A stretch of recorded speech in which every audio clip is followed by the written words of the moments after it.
ചർച്ച നടത്തി. ആ ചർച്ചയിൽ ഉരുത്തിരിഞ്ഞു വന്നതിൻ്റെ അടിസ്ഥാനത്തിലാണ് ഇന്ന് അഡ്വക്കേറ്റ് ജനറൽ നേരിട്ട് ഈ കേസിൽ കോടതിയിൽ ഹാജരാവുകയും ഈ വിഷയത്തിൽ 2 ആഴ്ചത്തെ സാവകാശം ആവശ്യപ്പെടുകയും ചെയ്തു. കോടതി 2 ആഴ്ചത്തെ സാവകാശം മറ്റു നടപടികൾക്ക് എടുക്കുന്നതിന് നൽകിയിട്ടുണ്ട്. ഈ 2 ആഴ്ചക്കകം ഭരണകൂടം അവിടെ താമസിക്കുന്ന 7 കുടുംബങ്ങൾക്ക് അനുകൂലമായ, ആ കുടുംബങ്ങളെ രക്ഷപ്പെടുത്തുന്ന തരത്തിലുള്ള ഏത് തീരുമാനവും എടുക്കാൻ ഏതറ്റവും വരെ പോകും എന്നാണ് ഉറപ്പ് നൽകിയിരിക്കുന്നത്. ഗവൺമെൻറ് അപ്രകാരം പ്രവർത്തിക്കുമെന്നുള്ള ഉറപ്പ് ഞങ്ങൾക്കുമുണ്ട്.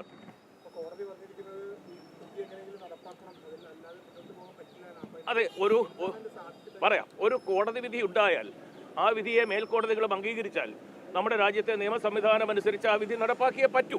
പക്ഷേ ഇവിടെ ആ കേസിൻ്റെ ആരംഭകാലം, അന്നൊന്നും ഞങ്ങളല്ല വക്കീലന്മാർ, വർഷങ്ങൾക്ക് മുമ്പ് 70കളിൽ തുടങ്ങിയ വ്യവഹാരമാണ്.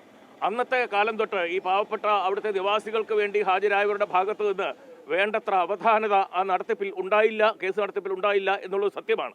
അത് ഞങ്ങളുടെ അടുത്ത് എത്തിയിട്ട് 6-7 മാസമേ ആയുള്ളൂ. ഞങ്ങളുടെ പരിശോധനയിൽ ഞങ്ങൾക്കത് ബോധ്യമാവുകയും ചെയ്തു. ആ ഒരു സാഹചര്യത്തിൽ ഇപ്പോൾ ആ വസ്തുവിന്മേൽ ഉടമസ്ഥാവകാശം ഉണ്ട് എന്ന് പറയുന്ന ആളിൻ്റെ ഉടമസ്ഥാവകാശം അല്പം ഷാഡോ ഉടമസ്ഥാവകാശമാണ്. ആ വിവരം സർക്കാരിന് അറിയാം. സർക്കാരിന് വേണമെങ്കിൽ അതിൻ്റെ അടിസ്ഥാനത്തിൽ അവരുടെ ആ പട്ടയം റദ്ദ് ചെയ്യാനുള്ള, അവർക്കുള്ള തണ്ടപ്പേര് റദ്ദ് ചെയ്യാനുള്ള അവകാശം സർക്കാരിനുണ്ട്. അതുകൂടി ഇപ്പോഴത്തെ കൈവശക്കാരനായ ഉടമസ്ഥനെ പറഞ്ഞു മനസ്സിലാക്കി സർക്കാരിന് വേണമെങ്കിൽ ഈ ഭൂമി പൊന്നും വിലക്കെടുത്ത് ഈ 7 കുടുംബങ്ങൾക്ക് അവരുടെ കൈവശ ഭൂമി പട്ടയം നൽകി ഇവരെ ആശ്വസിപ്പിക്കാം. ഞങ്ങൾ സർക്കാരിനോട് അത് പറഞ്ഞിട്ടുണ്ട്. സർക്കാർ അത് അനുഭാവപൂർവ്വം പരിഗണിക്കുമെന്ന് തന്നെയാണ് ഞങ്ങൾ ഉറച്ചു വിശ്വസിക്കുന്നത്. സർക്കാരിന് ഞങ്ങൾ കൊടുത്ത ഉപദേശം അതാണ്.